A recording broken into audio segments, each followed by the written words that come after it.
The night starts like any other at the Ridgewood Club's latest gala, an affair I never wanted to attend. The room buzzes with laughter and clinking glasses, but to me, it's just another show for the rich to flaunt their excesses. My wife, Sophie, thrives in this environment, her laughter cutting through the crowd as she basks in the attention of her equally glamorous friends. I stand in the corner nursing a glass of bourbon, my patience already frayed.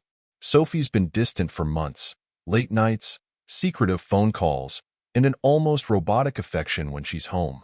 I told myself I was imagining things, but tonight, as I watch her glow under the gaze of others, doubt gnaws at me like a predator stalking its prey. The room grows warmer as more guests flood in, pushing me toward the patio for some air. As I step outside, the cool breeze offers momentary relief, but it doesn't last. Just inside, Sophie's unmistakable laugh pierces the air, loud and uninhibited. I glance back, my curiosity piqued despite myself. That's when I hear it. If it weren't for Liam, I don't know how I'd have survived these last few years. Sophie's voice is uncomfortably loud, likely fueled by one too many cocktails. A ripple of nervous laughter follows from her circle of friends, but her words hang heavy in the air. My heart stutters. Liam. The name echoes in my head like a gunshot. I don't know a Liam. I edge closer to the open window, careful to stay hidden behind the curtains. The group quiets down as Sophie continues, oblivious to her captive audience. It's not like my husband even notices. I've had more passion and excitement in the last 6 months than in the last 6 years with Adam. The blood in my veins turns to ice. My breath catches in my throat as her words confirm my worst fears. My mind races, the weight of her betrayal crashing down on me like a tidal wave. This is no drunken slip. It's the truth, raw and unfiltered. And now, I know. I step back from the window, my body rigid with shock and anger. My first instinct is to storm inside and confront her, to demand answers in front of her friends. But as the rage simmers, clarity cuts through the fog. No, a scene here won't help me. Not now. I need the full picture before I act. I slip through the patio and into the shadows of the parking lot. My hands shake as I fumble with my phone. The temptation to text her, to unleash my fury, gnaws at me, but I stop myself. There's no undoing this revelation, but I can control what comes next. Sophie may have thought she was untouchable, but tonight she's given me an opening, and I'm going to use it. I start my car, the low hum of the engine grounding me as I drive aimlessly through the city. My mind races, sorting through the fragments of our life together and this newfound reality. By the time I pull into the empty lot of a late-night diner, I've made my decision. If Sophie thinks she's been playing me, she's about to learn she's been playing the wrong man. I sit in the corner booth of the dimly lit diner, the buzz of fluorescent lights and clatter of dishes in the background doing little to soothe the storm brewing inside me. The waitress sets a cup of coffee in front of me, her kind smile barely registering as my mind spins with what I've just learned. Liam. The name keeps bouncing around in my head. How long has this been going on? Weeks? Months? Longer? I sip the coffee, its bitterness matching the bile rising in my throat. I can't confront Sophie until I know the full extent of her betrayal. I need to be smart, deliberate. If she's been lying to my face for months, I can't afford to act on impulse now. Pulling out my phone, I open a browser and type, "Private investigator near me." The search results populate quickly, and I scroll through the options until one name catches my eye. Eric Calloway, Discreet Investigations. His reviews are glowing, with testimonials praising his thoroughness and efficiency. Without hesitation, I tap the number and hit call. The line clicks, and a deep voice answers. Calloway Investigations. I pause, taking a steadying breath. "I need your help," I say, my voice low but firm. "My wife is having an affair. I need to know who he is, where they meet, everything." There's a brief silence on the other end before Calloway replies. "I understand. We can arrange a meeting to discuss the details. Are you available tomorrow morning?" "Yeah," I say quickly. "First thing." "Good.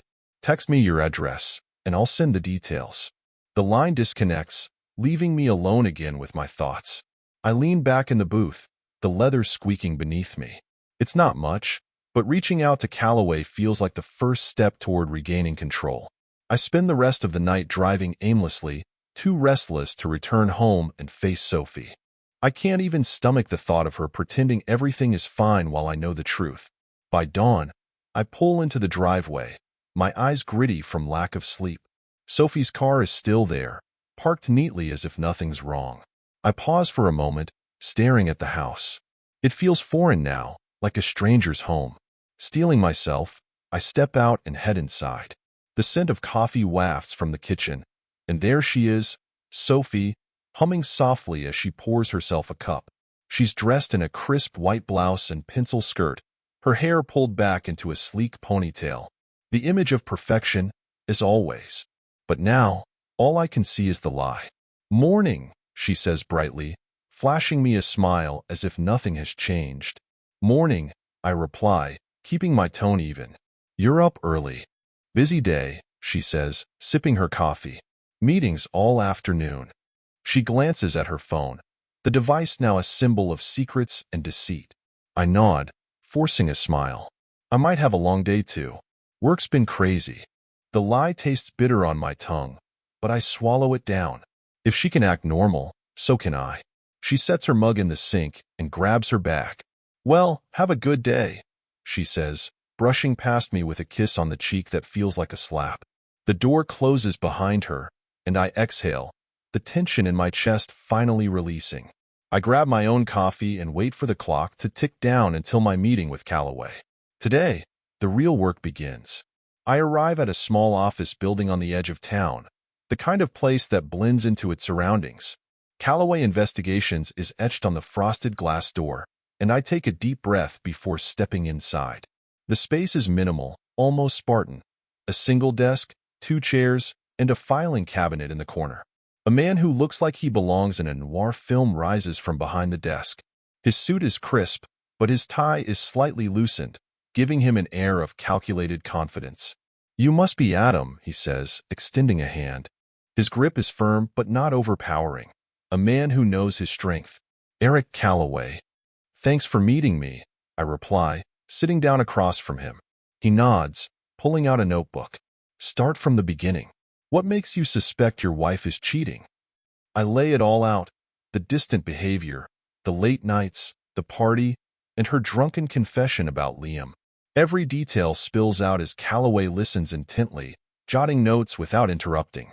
When I'm done, he leans back, tapping his pen against the pad. "Sounds like you've got enough to be concerned," he says. "But before we act, we need hard evidence. If this goes to court, or even if it's just for your peace of mind, you'll want proof she can't deny." I nod. "How long do you think it'll take?" "That depends," Calloway says. "If she's sloppy, we could have something in a few days. If she's cautious, it might take longer.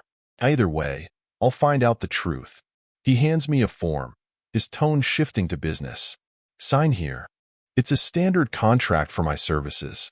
Once this is signed, I'll start immediately." I scrawl my name at the bottom without hesitation, the pen pressing so hard the letters are almost carved into the paper. Calloway tucks the contract away and stands, signaling the meeting is over. "I'll be in touch," he says. "And Adam? Stay calm. Don't tip her off." I shake his hand and leave, the cool morning air hitting my face as I step outside. There's no turning back now. Calloway is on the case, and soon, I'll have the answers I need. The day crawls by as I go through the motions at work, barely registering the emails and meetings that pile up. My mind is elsewhere, replaying Sophie's laughter from the party, her carefree demeanor this morning. It feels surreal, like I'm living in 2 parallel worlds, one where I'm her loving husband, and one where I'm the man uncovering her betrayal. As evening approaches, my phone buzzes. It's a text from Calloway. She left work at 4:15. GPS says she's headed west, not toward home. I'll follow and update. My heart pounds as I stare at the screen. I sit on the couch, phone in hand, waiting for the next message. Each minute feels like an eternity, but finally, another text comes through. "She's at the Lux Hotel, room 304. The room spins as I read the words. The Lux is an upscale spot, far from any work meeting excuse she might come up with. My mind races with possibilities. But one thing is clear. This isn't innocent. I want to storm over there, confront her on the spot, but Calloway's warning echoes in my mind. Stay calm. Don't tip her off. If I act now, I'll lose any chance of exposing the full extent of her deceit. Instead, I text him back. Do you have pictures? His reply is immediate. Not yet. Waiting for movement. I'll get them. I lean back, gripping the phone tightly. Every muscle in my body screams for action, but I force myself to wait. Calloway's working, and if I've learned anything tonight, it's that patience is a weapon. The hours drag on like an eternity. I pace my living room, phone in hand, as I await Calloway's next update. Every creak of the floorboards feels like a reminder of the precarious house of cards my life has become. Finally, just as I think I might lose my mind, my phone buzzes. Movement. She and the guy are leaving the room. Got the photos. Following them now. The words hit me like a gut punch. My hands tighten around the phone as I sink into the couch, the weight of the situation pressing down harder than ever. It's no longer a suspicion or a drunken confession I can chalk up to too much alcohol. It's real, tangible, and now documented. A second text comes through. They're headed to her car. We'll update again soon. My mind whirls with questions. Who is he? How long has this been going on? Does she feel even an ounce of guilt? Or is this just her new normal? I try to quiet the storm inside me, but it's impossible. The thought of Sophie with someone else, the betrayal, the lies. It's all too much. By the time the next text arrives, I'm practically vibrating with tension. They're at a restaurant on Main. Cozy booth in the back. Definitely intimate. Do you want me to confront them or keep documenting? I hesitate.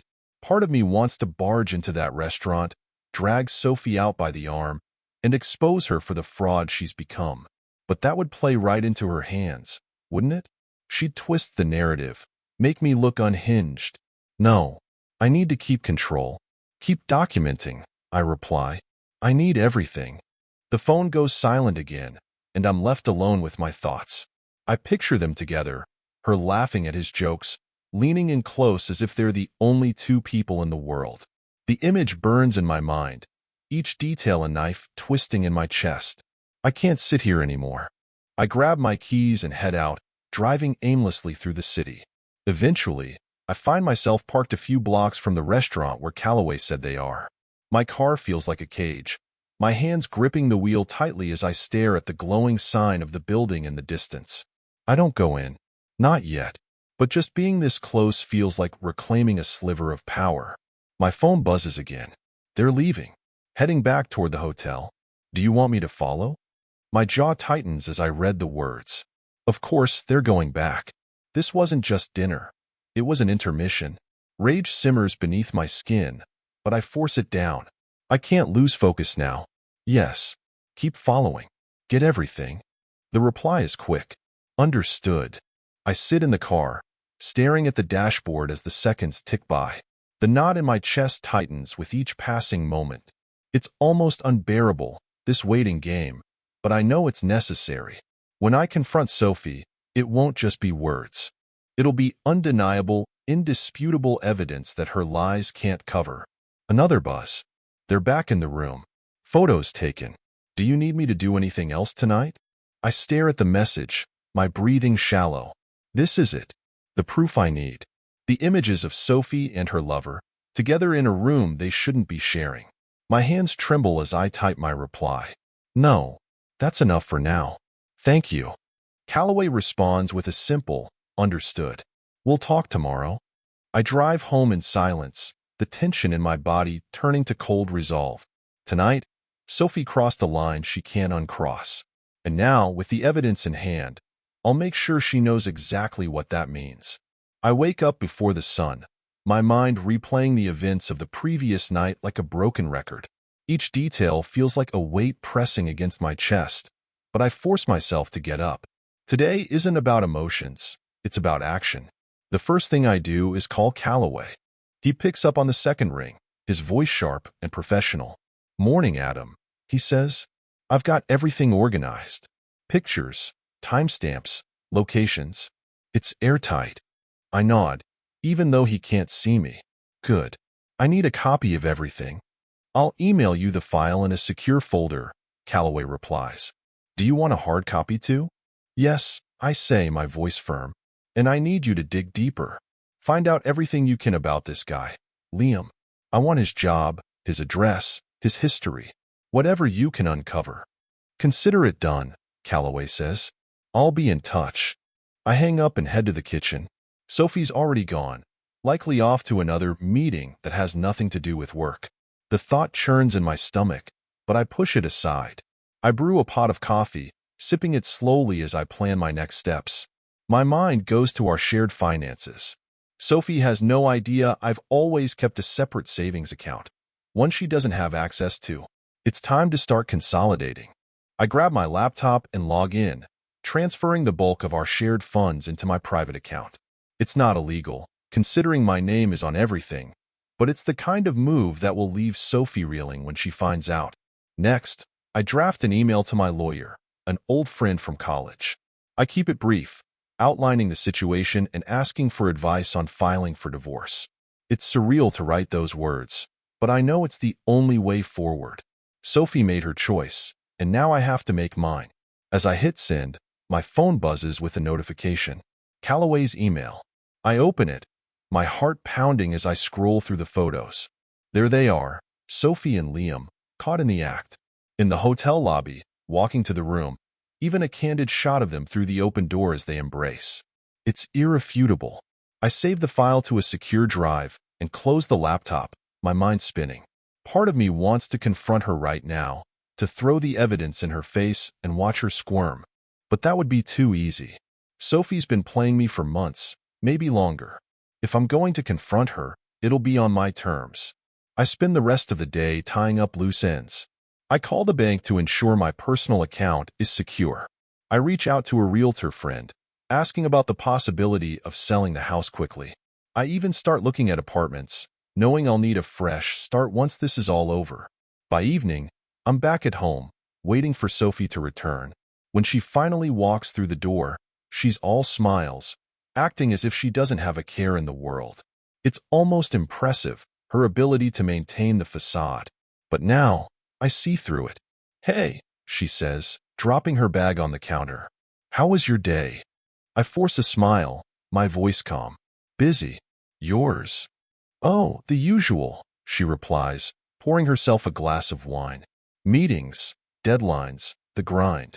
I nod, watching her closely. Every movement, every word feels like a performance. She has no idea that I've already seen behind the curtain, and soon, I'll tear it down entirely. As she settles onto the couch, scrolling through her phone, I feel the weight of the coming confrontation pressing against me. But I don't act yet. Not tonight. I need everything in place before I make my move. The next morning, Sophie leaves early again, no doubt slipping into her carefully orchestrated double life. I watch from the kitchen window as her car disappears down the street. As soon as she's gone, I'm in motion. The first call I make is to Calloway. He answers on the first ring. Good timing, he says. I've got a profile on Liam. He's not who you'd call a winner. Go on, I say, pacing the living room. He's a mid-level manager at a marketing firm, divorced, no kids. Financial records show he's got debts, big ones. Credit cards, loans, even a foreclosure on his record. The guy's living paycheck to paycheck. The information doesn't surprise me, but it does fuel my anger. Sophie traded years of trust and stability for this? A man with no future? Do you have his address? I ask. Of course, Calloway replies, rattling it off. What's the plan? I hesitate, my mind racing. I'm not sure yet, but I need to see him, face to face. Be careful, Calloway warns. Guys like this can be unpredictable when cornered. I'll handle it, I say before hanging up. I spend the rest of the morning preparing. I print the photos Calloway sent, slipping them into a folder that now feels like a weapon. I know where Liam works, where he lives, and where he spends his evenings. For now, I choose his work. A confrontation in public might keep things civil, or at least controlled. By noon, I'm parked outside his office building, the folder sitting on the passenger seat like a ticking time bomb. I watch the entrance, scanning the faces of everyone who comes and goes, until finally, I spot him. Liam is average-looking, tall, wiry, with thinning hair that he's tried to disguise with an aggressive comb-over. He's wearing a cheap suit, his tie slightly askew as he steps outside, phone pressed to his ear. I get out of the car and follow, keeping a few steps behind until he ducks into a nearby coffee shop. This is it. I push open the door, the scent of espresso and pastries momentarily grounding me. Liam is at the counter, ordering a coffee, completely unaware of my presence. I wait until he sits down before approaching, my heart pounding in my chest. "Liam," I say, my voice steady but firm. He looks up, startled, his brow furrowing as he tries to place me. "Do I know you?" "You should," I reply, dropping the folder onto the table in front of him. "I'm Sophie's husband." His face pales, his mouth opening and closing like a fish out of water. He glances around the shop, as if looking for an escape, but I lean forward, blocking his path. "Open it," I say, my voice low. "Let's cut the crap." He hesitates but eventually flips the folder open. The color drains from his face as he takes in the photos. His hands tremble slightly, and I can see the gears turning in his head as he tries to figure out what to say. "Look, man," he starts, his voice shaky. "I didn't know." "Don't." I cut him off, my tone sharp. "Don't lie to me. I don't want your excuses. I just want answers." He swallows hard, his Adam's apple bobbing. I didn't mean for it to happen." "That's not good enough," I snap. "How long?" 6 months, he admits, his voice barely a whisper. "It started at a networking event. She said you two were—" "Don't," I interrupt again, the anger bubbling to the surface. "Don't try to pin this on me. You knew she was married, and you didn't care." He looks down, unable to meet my gaze. "I'm sorry." "Sorry doesn't cut it," I say, standing up. "Stay away from my wife. If I see you near her again, I won't just show up with pictures. Do you understand me?" He nods quickly, his face a mask of fear. Without another word, I grab the folder and leave, the adrenaline coursing through me like fire. Liam might be a small piece of this puzzle, but now he knows exactly who he's dealing with. As I walk out of the coffee shop, my mind races. The confrontation with Liam was satisfying but far from the end of the line. He's not the mastermind behind this betrayal. Sophie is, and now, it's time to shift my focus back to her. I drive aimlessly for a while, the folder still on the passenger seat, its contents a stark reminder of everything I've lost. By the time I pull into my driveway, the resolve has settled in my chest like a stone. No more waiting. Tonight, Sophie and I are having a conversation she won't forget. The hours tick by as I prepare. I print additional copies of the photos, sealing them in envelopes that feel like miniature grenades. I label one for Sophie, another for my lawyer, and a third, well, let's just call it insurance. My hands shake as I stack the envelopes neatly on the desk in my home office, but the clarity of my plan keeps me moving forward. By the time Sophie arrives home, it's late. She walks through the door with that same practiced smile, her heels clicking against the tile as she sets her bag on the counter. "Hey," she says brightly. "Long day?" "Yeah," I reply, my tone neutral. "Yours?" She nods, pouring herself a glass of wine. "Non-stop meetings. I'm exhausted." I study her as she sips the wine, her demeanor as casual as ever. It's almost impressive how effortlessly she lies. But tonight, the mask is coming off. "We need to talk," I say, my voice firm. She looks up, her brow furrowing slightly. "About what?" "About this." I place the folder on the table between us, flipping it open to reveal the photos. Her eyes widen as she takes in the images, the color draining from her face. The wine glass trembles in her hand before she sets it down, her fingers clenching into fists. "Adam," she starts, her voice shaky. "I can explain." "No." I cut her off, my tone cold. "You don't get to explain. You don't get to spin this. For 6 months, you've been lying to me, sneaking around and pretending everything's fine. So spare me the excuses." She looks down, her hands gripping the edge of the table. "It wasn't supposed to happen," she whispers. I didn't mean for it to go this far. Didn't mean to? I laughed bitterly, the sound harsh in the silence of the room. You didn't mean to book hotel rooms?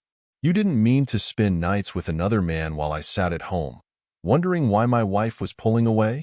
Don't insult me, Sophie. Tears well up in her eyes, but I don't let them sway me. Not this time. Adam, please, she says, her voice breaking. I made a mistake. I can fix this. We can fix this. I shake my head, the cold anger in my chest hardening. There's no we anymore, Sophie. You made sure of that. I've already contacted a lawyer. Papers will be ready soon. She freezes, the tears spilling down her cheeks now. You're divorcing me? What did you expect? I snap. That I'd forgive you? That we'd sweep this under the rug and pretend it never happened? You burned this bridge, Sophie. Not me.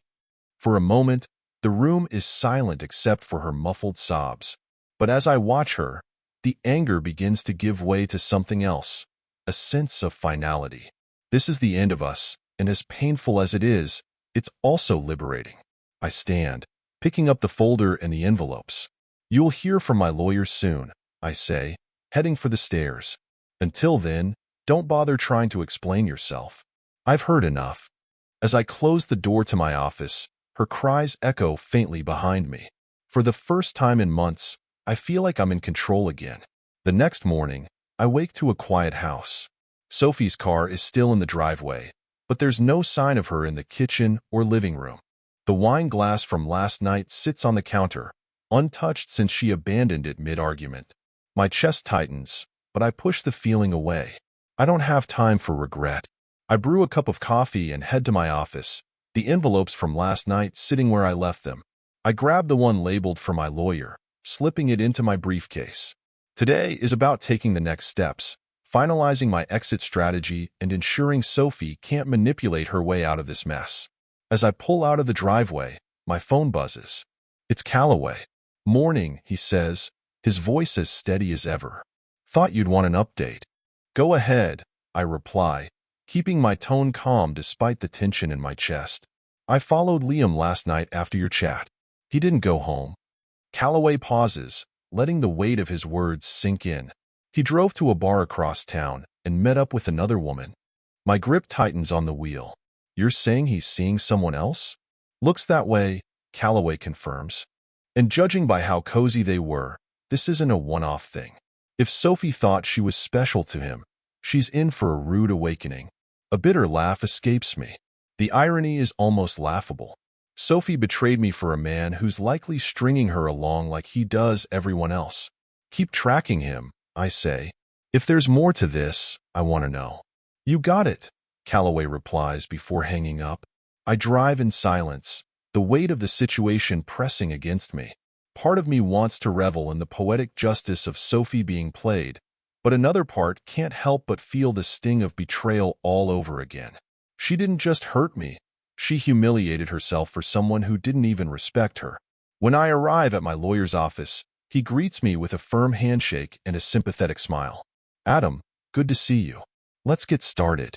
We spend the next hour going over the photos, financial statements, and details of Sophie's infidelity. My lawyer nods approvingly as I outline my plans to secure the house, protect my savings, and ensure a clean break. You've done your homework, he says, sliding the papers back into the folder. With this evidence, the divorce should be straightforward.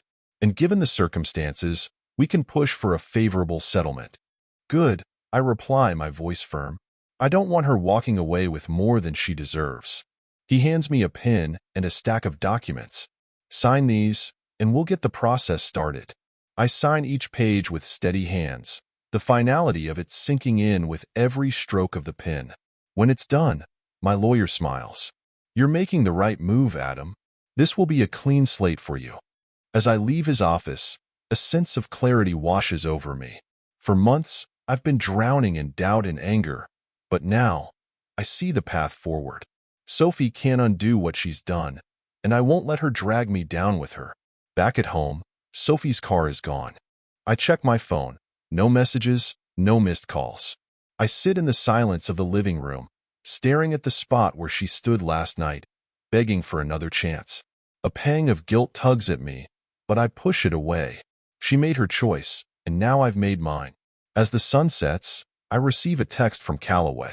He's back at the hotel. Same room, different woman. Got pictures. Want me to keep tailing him? I stare at the message, a small smirk forming on my lips. Yes. Let's see how deep this rabbit hole goes. The evening is eerily quiet as I sit in the dim light of my living room. Calloway's last update replays in my mind like a taunting echo. Liam's antics are predictable, and in any other circumstance, they'd be laughable. But right now, they're fuel for the fire burning inside me. This isn't just about Sophie's betrayal anymore. It's about taking control of the chaos she dragged me into. My phone buzzes again. It's Calloway. He's left the hotel, headed back to his place solo. No sign of your wife tonight. Want me to dig deeper? No need. Focus on him for now, I reply. I need every scrap of dirt on Liam. He's a wild card, and knowing his next move could be crucial. The next day, I follow my usual routine, or at least pretend to. I head to the gym, then to the office, trying to maintain the semblance of normalcy. My colleagues notice something's off, but no one says anything. That suits me just fine. My world is unraveling, but the last thing I need is pity or unsolicited advice. At lunch, I step into a quiet conference room and dial Calloway. Got anything new? I ask, keeping my voice low. Plenty, he replies. Liam's not just a serial dater. He's got a habit of burning bridges. 3 restraining orders in the last 2 years, all from women claiming he used them for money and then ghosted when they caught on. I clench my jaw, the pieces clicking into place. And Sophie? Looks like she's just the latest in a long line, Calloway says. He hasn't been as blatant with her, probably because she's married and more cautious. But I wouldn't be surprised if he's lining her up for the same treatment. Keep at it, I say. I want to know exactly how he operates. I hang up, my mind spinning. If Sophie thinks she's in control, she's sorely mistaken. She's as much a pawn in Liam's game as I've been in hers. The irony isn't lost on me, but it doesn't make the betrayal sting any less. By evening, I'm back at home, preparing for the confrontation I know is inevitable. Sophie's car pulls into the driveway just as the sun dips below the horizon. She walks through the door, her face carefully composed, but I can see the cracks in her facade. Hey, she says, setting her bag down. How was your day? Interesting, I reply, leaning against the counter. Yours? She hesitates, her eyes darting to the wine glass she abandoned last night. Busy. Meetings ran late. I nod, studying her. You're sure that's all it was? Meetings? Her face flushes, and I can see her scrambling for a response. Of course. What else would it be? I take a step closer, the folder of photos in my hand. You tell me. Her eyes widen as I drop the folder on the counter, the contents spilling out. The photos of her and Liam, their cozy dinners, their hotel rendezvous. It's all there. She stares at them, her mouth opening and closing as she struggles to form words. Adam, she finally says, her voice trembling. I cut her off, my voice cold. I don't want your excuses. I want the truth. Tears well up in her eyes, but I don't let them sway me. It wasn't supposed to happen, she whispers. I didn't mean for it to go this far. I laugh bitterly, the sound harsh in the tense silence. Not supposed to happen? You've been sneaking around for 6 months, Sophie. Booking hotel rooms, lying to my face. Don't insult me by pretending this was an accident. She looks down, her hands clutching the edge of the counter as if it's the only thing keeping her upright. I didn't know how to stop, she says, her voice barely audible. I felt trapped. Trapped? I echo, the anger bubbling to the surface. You had a choice, Sophie. You could have talked to me. You could have ended it. Instead, you chose him. Her shoulders shake as the tears fall, but I don't soften. This isn't just about me anymore. It's about the lies, the manipulation, and the damage she's done. I've already filed for divorce, I say, my voice steady. You'll hear from my lawyer soon. She looks up, her tear-streaked face a mix of shock and despair. You're serious? Dead serious, I reply, heading for the door. And Sophie? Don't expect me to clean up your messes anymore. I walk out, her sobs echoing behind me. The weight on my chest doesn't lift, but for the first time, I feel like I can breathe. The next few days pass in a blur of preparation and strategic moves. Sophie tries calling me multiple times, leaving messages ranging from tearful apologies to desperate pleas for another chance. I don't answer. Every time the phone rings, I let it go to voicemail, her voice a reminder of the betrayal I'm working to leave behind. Calloway continues his investigation into Liam. Each update reveals more of his tangled web, other women he's scammed, financial skeletons hidden in his closet, and a pattern of evasion that paints a clear picture of who he really is. It's almost poetic how Sophie, who traded stability for excitement, got caught in a con artist's game. The morning of our first meeting with my lawyer, Sophie shows up at the house unannounced. I hear her car pull into the driveway, and moments later, the doorbell rings. Against my better judgment, I open the door. "Adam," she says, her voice trembling. She looks worn, her hair hastily tied back, her face pale and streaked with tears. "Please, can we talk?" I cross my arms, leaning against the doorframe. There's nothing left to say. "Just hear me out," she pleads, stepping closer. "I made a mistake, a terrible mistake, but we've been together for years. Doesn't that count for something?" Her words hang in the air, heavy with desperation. For a moment, I almost feel sorry for her. But then I remember the photos, the lies, and the months she spent sneaking around while I sat at home, oblivious. "Did it count for something when you were meeting him?" I ask, my tone sharp. "When you were booking hotel rooms and lying to my face?" She flinches as if I've slapped her. "It wasn't like that," she says quickly. "I didn't love him. I don't love him. It was just, I don't know. I felt invisible, Adam." "Invisible?" I laugh bitterly. "So your solution was to cheat? To blow up our marriage instead of talking to me?" Her lip trembles, and for a moment, I think she might collapse. But I don't move to comfort her. "I can't. Not anymore." "I don't want to fight," she says, her voice barely above a whisper. "I just want us to find a way back to each other." I shake my head, stepping back into the house. "It's too late for that, Sophie. You made your choice. Now you have to live with it." Before she can respond, I close the door, the sound of it echoing in the silence. My chest is tight, but I force myself to focus. Sophie's pleas might tug at my emotions, but I won't let them derail me. Not now. Later that afternoon, I sit across from my lawyer in his sleek downtown office. He flips through the folder of evidence, nodding as he examines each photo and document. "This is solid," he says, setting the folder down. "If she tries to contest the divorce, these will make it difficult for her to get any significant settlement." "Good," I reply, my voice firm.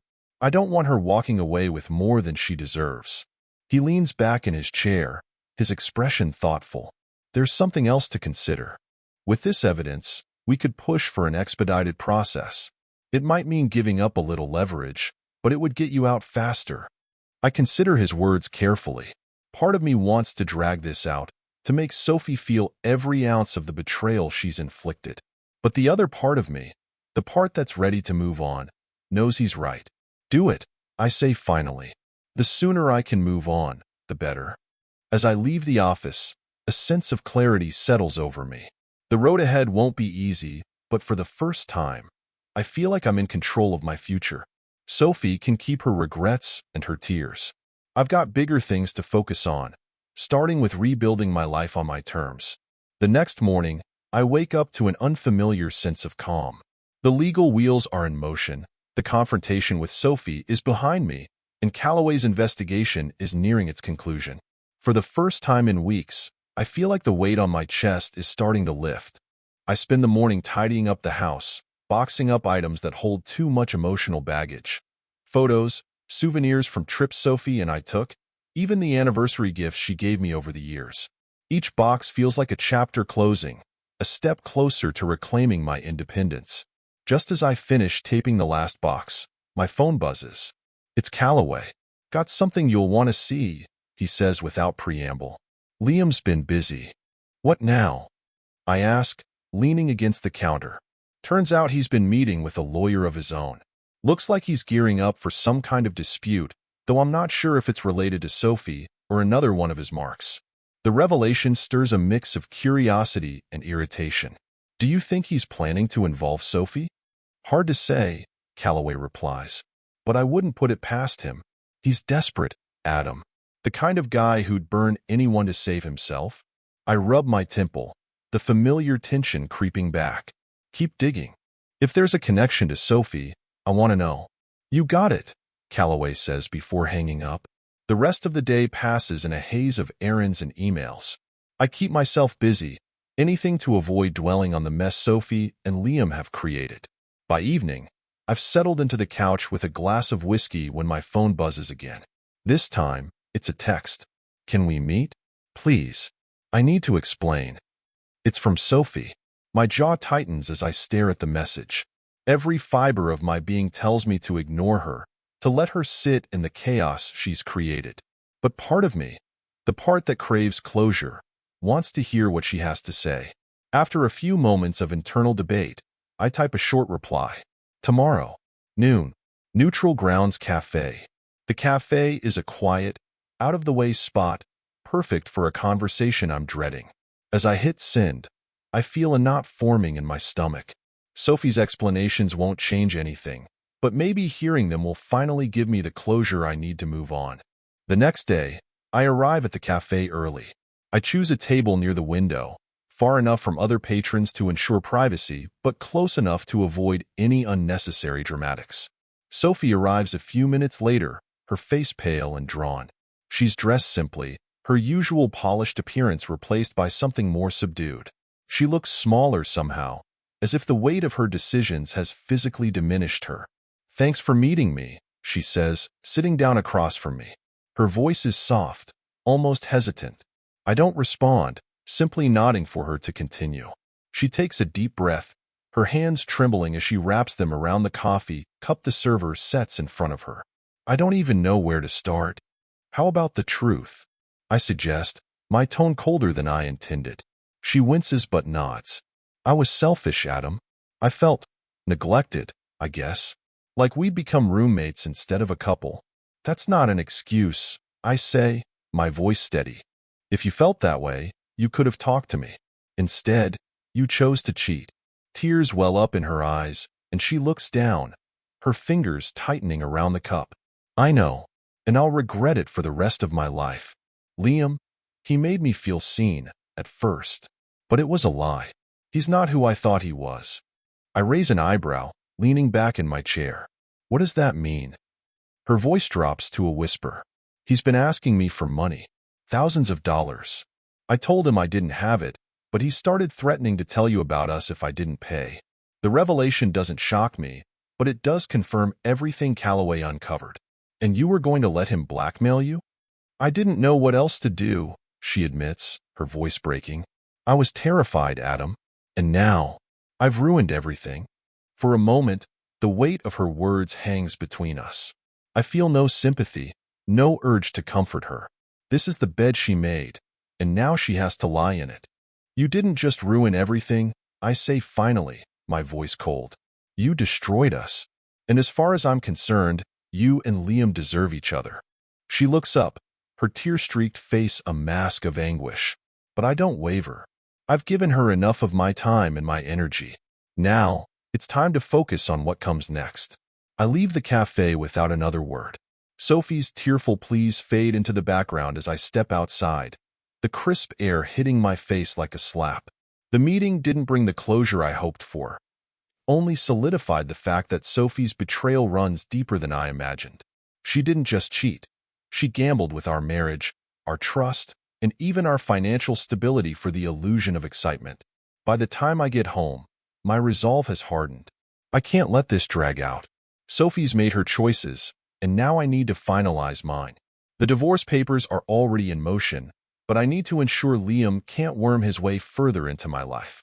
I sit down with my laptop and draft an email to Calloway. Subject, next steps body. I need to know exactly how far Liam's blackmail attempts go. If he's threatening Sophie for money, he might try coming after me next. Gather everything you can on his financial records and any potential leverage he might use. I want to be prepared for anything. I hit send and lean back in my chair, the tension in my chest easing slightly. If Sophie thought Liam would be her salvation, she was mistaken. He's nothing more than a parasite, and I intend to cut him off at the knees. The next day, I receive an early morning call from Calloway. "Morning, Adam," he says, his tone brisk. "I've got some updates on Liam." "Let's hear it," I reply, sitting up in bed. First, his financial situation is even worse than I thought. He's racked up significant gambling debts, and his creditors are starting to close in. It's likely why he's been targeting women like Sophie. He's desperate for cash. I nod, the pieces clicking into place. "Does he have anything that could be used against me?" "Not directly," Calloway says, "but he's manipulative. He might try to spin some narrative to make himself look like the victim. I'd be cautious." "I always am," I say. "What about Sophie? Do you think he'll keep pressing her for money?" "Unlikely," Calloway replies. "Now that she's pulled away and his bluff has been exposed, he'll move on to his next mark. He's not the type to waste time on a dead end." The call leaves me with a bitter sense of satisfaction. Liam might be a con artist, but he's not my problem anymore. Still, I can't shake the feeling that this chapter isn't fully closed. People like Liam don't just disappear quietly. Later that evening, as I sort through some papers in my office, my phone buzzes with a text from an unknown number. "You think you've won, but this isn't over. Watch your back." I stare at the message, my jaw tightening. It doesn't take a genius to figure out it's from Liam. His tone is all bluster, but the threat still stirs a low boil of anger in my chest.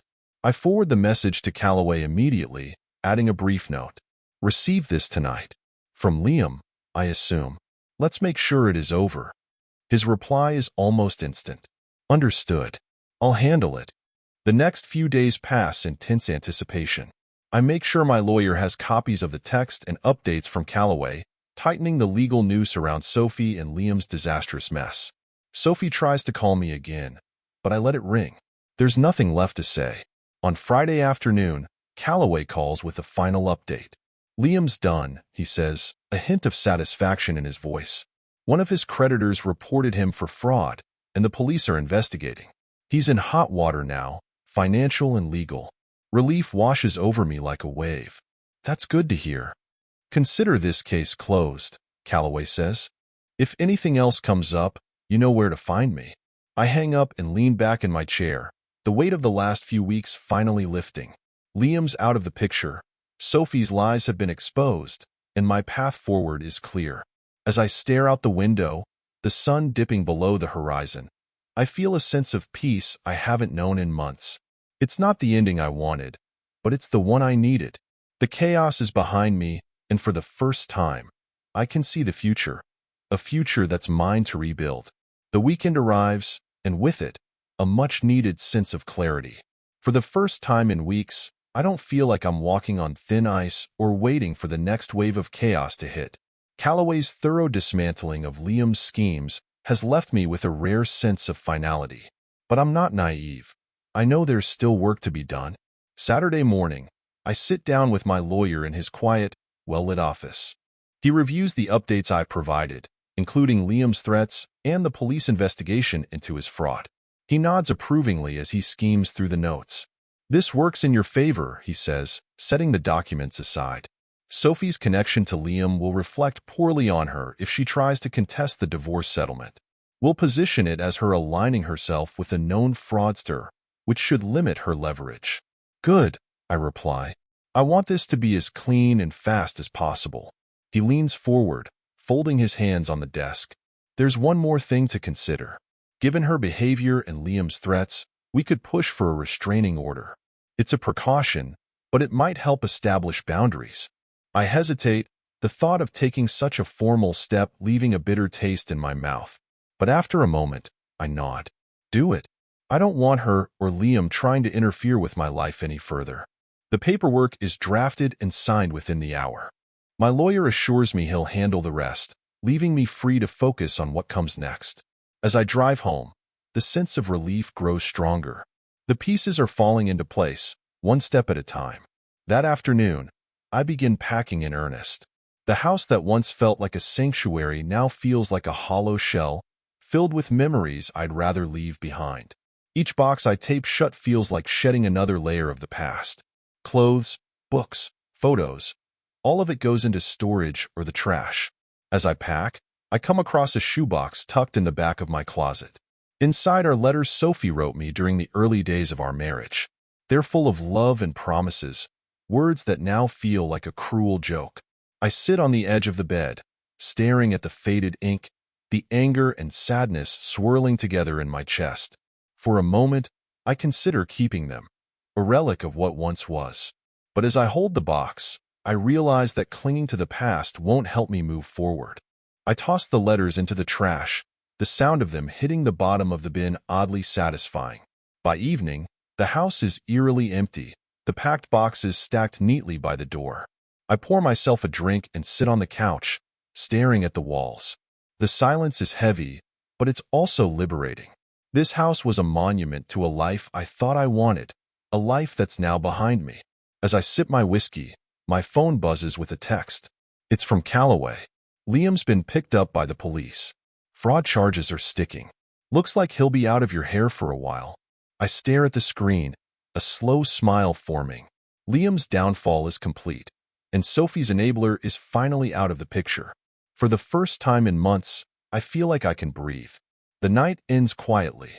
I fall asleep on the couch, the boxes of my old life surrounding me like sentinels. The road ahead is still uncertain, but for the first time, I feel like it's mine to navigate. Sunday morning dawns quietly, sunlight streaming through the windows of the now bare house. The boxes stacked against the walls feel like a monument to the life I'm leaving behind. Today marks the first step towards something new, and I intend to take it fully. I pack an overnight bag, my essentials neatly tucked inside, and toss it into the car. The destination isn't set yet. I just know I need to get away. Somewhere to clear my head and let the weight of the last few weeks fade into the background. Before I leave, I make one final pass through the house. Each room feels like a hollow echo of what it used to be. The living room where Sophie and I once celebrated anniversaries now holds only faint reminders of those moments. The kitchen where we shared countless meals feels cold, sterile. I pause in the bedroom, the bed stripped bare, and take a deep breath. This is the last time I'll stand here as the man I was. The next time I walk through these doors, if I ever do, I'll be someone else, someone stronger. I step outside, locking the door behind me. The crisp morning air fills my lungs, and for the first time in weeks, it doesn't feel oppressive. I slide into the driver's seat, the engine purring to life as I back out of the driveway. The house grows smaller in the rearview mirror until it disappears entirely. I drive for hours, letting the open road soothe the tension in my chest. Towns and cities blur together as the miles tick by. Finally, I pull into a small coastal town, the kind of place where the ocean meets the cliffs in a dramatic dance of waves and stone. It feels right, isolated enough to think, but lively enough to keep me grounded. I find a modest inn near the water, the kind of place with creaky wooden floors and a faint smell of sea salt in the air. The woman at the desk hands me a key with a smile, and within minutes, I'm standing on the balcony of my room, staring out at the endless expanse of blue. The ocean roars below, a reminder of nature's power and resilience. It's humbling and oddly comforting. As the sun sets, I take a walk along the shore. The sand is cool beneath my feet, the waves licking at the edges of my shoes. I let my mind wander, replaying the events that brought me here. Sophie's betrayal, Liam's manipulation, the nights spent questioning everything I thought I knew. It all feels distant now, like a bad dream I'm finally waking up from. For the first time, I let myself imagine the future. A future without Sophie's lies, without the constant tension and doubt. A future where I can focus on rebuilding, not just my life, but myself. The thought is both terrifying and exhilarating. I return to the inn and sit on the balcony, a glass of wine in hand. The stars are scattered across the sky like diamonds, their light reflecting off the waves below. The sound of the ocean fills the silence, and for the first time in months, I feel at peace. As I sip my wine, my phone buzzes. It's a message from my lawyer. Sophie's lawyer accepted the terms. Divorce proceedings will move forward uncontested. Restraining order is in place. You're officially free to move on. The words hit me like a wave, their finality sinking in. I stare at the screen, my emotions a tangle of relief, sadness, and hope. It's over. The chapter is closed. And now, a new one begins. I set the phone down and raise my glass to the stars. To new beginnings, I whisper, the words carried away by the breeze. The days in the coastal town pass quietly, each one peeling back the layers of tension and anger that had built up over the past months. Mornings start with coffee on the balcony, the salty sea breeze a welcome companion. Afternoons are spent wandering the small streets of the town, discovering hidden bookstores, cozy cafes, and art galleries that capture the raw beauty of the ocean. For the first time in what feels like forever, I feel like I'm reconnecting with myself. I've kept my phone off for the most part, using the time away to escape the noise of the outside world. When I finally turn it on after a week, it's filled with missed calls and messages from Sophie. I don't read them. Instead, I forward her lawyer's number to Calloway and my attorney. They can handle whatever drama she's trying to stir. One afternoon, as I sit on the balcony with a notebook in hand, I start sketching out what my life might look like from here. I'd spent so long tied to routines, obligations, and someone else's expectations that I barely know what freedom feels like. But now, it's time to figure it out. First, the practicalities. I jot down a list. Find a new home, start fresh in a city that feels right, and focus on building something that's entirely my own. I consider staying in the coastal town longer, but it feels more like a place for healing than a permanent home. I decide I'll rent a small apartment somewhere vibrant, a place with energy and opportunity. As I work through the list, my phone buzzes with an incoming call. It's Calloway. Good timing, I say, answering. I thought you'd want an update, he says. Sophie's been quiet on her end, but Liam's mess has escalated. The fraud charge is stuck, and his creditors are coming after everything he's got. He won't be a problem for you or anyone else for a long time. That's good to hear, I reply, the relief washing over me. Anything else? Just wanted to let you know you're in the clear. Your lawyer's taking care of the final paperwork. You're officially untangled from Sophie, legally and financially. I thank him and hang up, setting the phone down with a deep breath. The news feels like the final piece of the puzzle snapping into place. There's no longer any trace of Sophie or Liam's chaos lingering in my life. It's just me now, and the path ahead is wide open. That evening, I take another walk along the shore, the waves glowing under the silver light of the moon. The cool sand shifts beneath my feet as I let my thoughts drift. For months, I'd been trapped in a storm of betrayal and uncertainty, but now, standing at the edge of the ocean, I feel steady for the first time in a long time. I think about Sophie's final pleas and the excuses she gave. I don't feel anger anymore, just a quiet sense of understanding. She wasn't happy, and instead of facing it head-on, she chose to escape in the worst way possible. But that's her burden to carry now, not mine. I look out at the horizon, the endless expanse of water stretching toward the stars. My life isn't tied to her mistakes anymore. I'm free to start over, to build something better. I decide that when I leave this town, I'll leave the past behind as well. No more looking back. As I head back to the inn, I pass a small beachside bar. The warm glow of its light spills onto the sand, and the sound of soft music drifts through the air. On a whim, I step inside, ordering a drink and taking a seat by the window. The bartender chats with a few locals, and the hum of conversation fills the space. For the first time, I feel like I'm part of the world again, not just a spectator. I sip my drink, a faint smile playing on my lips. Life doesn't feel so heavy anymore. The final morning in the coastal town dawns with a golden glow, the sunlight spilling through the curtains like a promise of new beginnings. I sip my coffee on the balcony, the salty breeze playing with the pages of the notebook in my lap. My list of plans is clearer now, each step a tangible goal. This isn't just a fresh start, it's a chance to rebuild on my terms. I pack my bag and check out of the inn, the owner wishing me well with a warm smile. As I load the car, I take one last look at the ocean. The crashing waves and endless horizon feel like a metaphor for life. Powerful, unpredictable, but ultimately beautiful. I take a deep breath, letting the sight etch itself into my memory before I climb into the driver's seat and head toward my new chapter. The drive back feels different this time. I'm no longer weighed down by anger or regret. Instead, there's a sense of purpose propelling me forward. The city sprawls out before me as I arrive, its streets buzzing with life. It feels like the right place to start again. I meet with a realtor later that afternoon, and by evening, I'm touring a modest apartment on the edge of a lively neighborhood.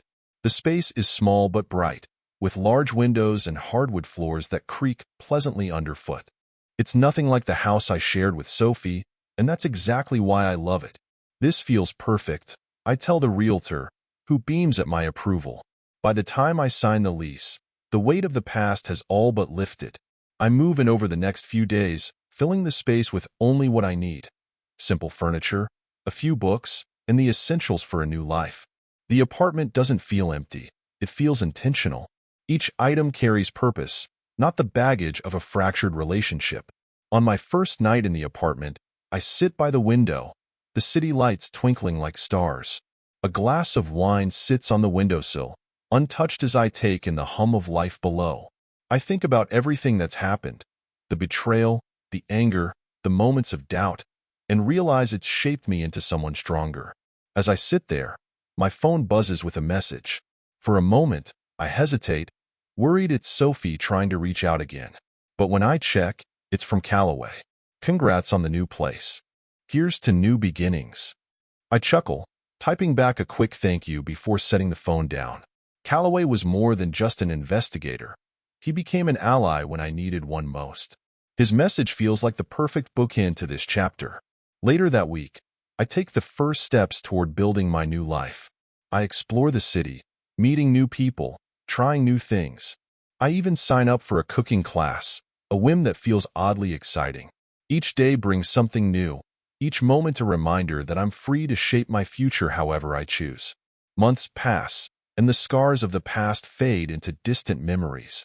Sophie and I finalize the divorce with little fanfare, her calls and messages dwindling into silence. Liam's legal troubles keep him occupied, ensuring he stays far from my life. The house we shared is sold, the proceeds split as agreed. It's a clean break, everything I wanted. One evening, as I sit in a bustling cafe, I catch myself smiling at a conversation happening nearby.